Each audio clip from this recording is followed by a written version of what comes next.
I have dedicated my professional career to the study and control of arthropods.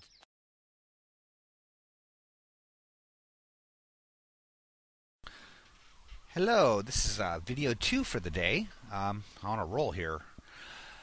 This is just sort of I'm gonna make possibly a little bit of a ramble. Not really a focused topic. Just mostly about silly creationists. You know, I swear they make me laugh. I've been okay. I'll see here. Hold on. I did a video some time ago. Let's see. Actually, it was probably a couple months ago. Yeah, actually, February 13th. Called 5 Reasons Not to Believe Hugh Ross's Fine-Tuning Argument.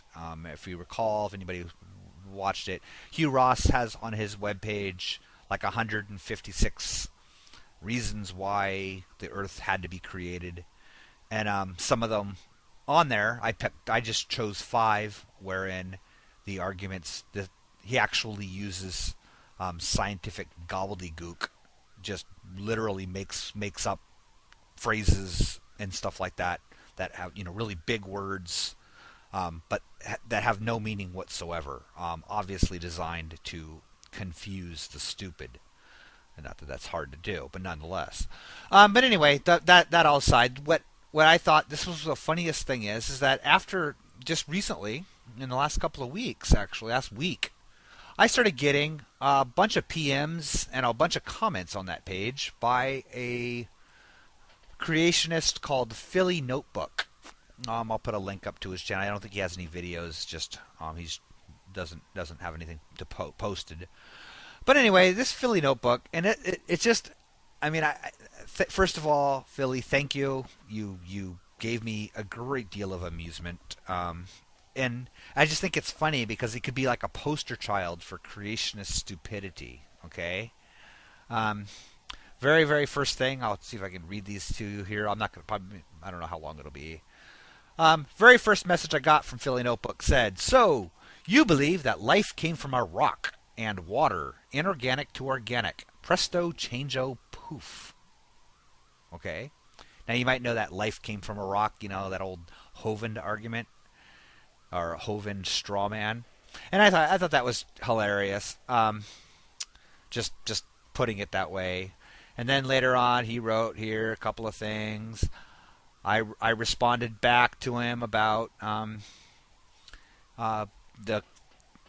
thinking maybe that he was in error, that could be educated. I wrote back about, the incredible body of scientific knowledge, chemistry that's going on, where we're actually bridging this gap between life and non-life. And I don't mean creating life. I mean, bridging the gap between the non-inorganic to organic isn't actually a very accurate term in chemistry, since organic doesn't mean life-driven. It means means carbon chemistry, or it refers to some aspects of carbon chemistry. But anyway, the point is that we now have this bridge between replicating non-living molecules and self-replicating molecules that are non-living. There's a whole world out there, and it's not just simple bunch of chemicals, life. I mean, there's a continuum in between the two where we don't even know. Things like viruses are just one aspect of it, or these other types of things that are like basically protobionts of some kind or another. Well, we don't really know. Calling them alive isn't really accurate, but then calling them simple non-living chemicals is probably not accurate either.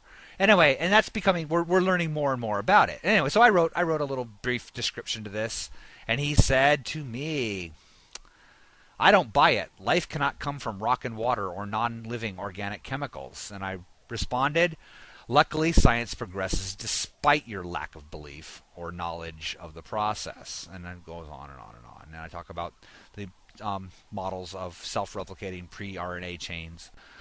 And he wrote back, "Bullshit. They've never created life in the lab yet." I never said they created life in the lab, where they got that. So I responded back about taking their things out of context. And this is brilliant. His response, This is it. Now, this is why I say poster child for creationism, because first of all, I got the, their famous, their brilliant, deep argument that creationists love, which is the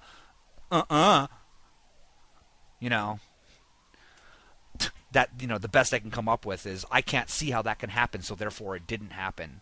And okay, so after that gets refuted a little bit, then this is step 2, and he's followed precisely. They must have a script. There must be like an operating manual for these freaking morons. He wrote back a quote from Richard Lewontin about methods of institutions in science and how science is blindly atheistic in its pursuit, and that's somehow deceptive or something like that because we can't allow God into our science. And this is supposed, this is a quote from, obviously it should be prefaced with the famous evolutionist or something like that. But anyway, he put that quote on there, so I challenged him. I challenged this person to tell me the source of their quote, since I actually have the original paper that quote is from by Richard Lewontin, and it's so hilarious because, all right, these guys, they love to quote this kind of stuff, and then when you challenge them, where did you get that quote from? Did you actually read this paper yourself, or is it from one of those quote mine sources? And so I put the challenge out there for him to tell me where this quote came from and what it means in context, and he sent me a PM from a creationist website stating that that's the source of the quote, which is really funny because that's not the source of the quote. The actual source of the quote is a review of Carl Sagan's A Demon-Haunted Universe, Demon-Haunted World. And anyway, the point is as I said, the quote was completely taken out of context. Lewontin's not supporting creationism. He's not advocating that science allows supernatural events into it. I mean, it's nothing like that. It's just this completely, he's, again, summing up the perspective of the idiots.